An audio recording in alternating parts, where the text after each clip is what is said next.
ODI সিরিজের তৃতীয় ম্যাচে শ্রীলঙ্কার কাছে ৯৯ রানে হারল বাংলাদেশ। সিরিজের প্রথম ম্যাচে শ্রীলঙ্কার কাছে হারলেও দ্বিতীয় ম্যাচে ঘুরে দাঁড়ায় মিরাজ বাহিনী, আশা জাগিয়ে রাখে সিরিজ জয়ে।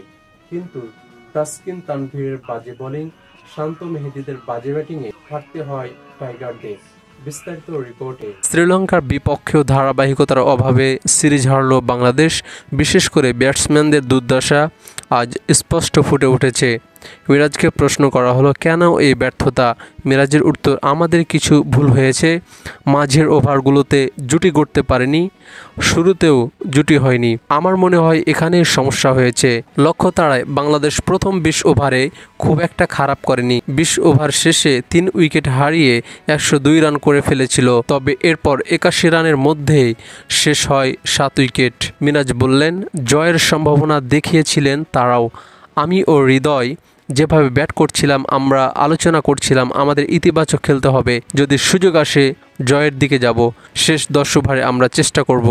হৃদয়ের 50-তে জয়ের স্বপ্ন দেখছিল দর্শকরা, কিন্তু তাওহিদ হৃদয়ের উইকেটে সিরিজ জয়ের স্বপ্ন শেষ হয় বাংলাদেশের। ১৮৬ রানে ১০ উইকেট হারিয়ে ৯৯ রানে হারতে হয় বাংলাদেশকে।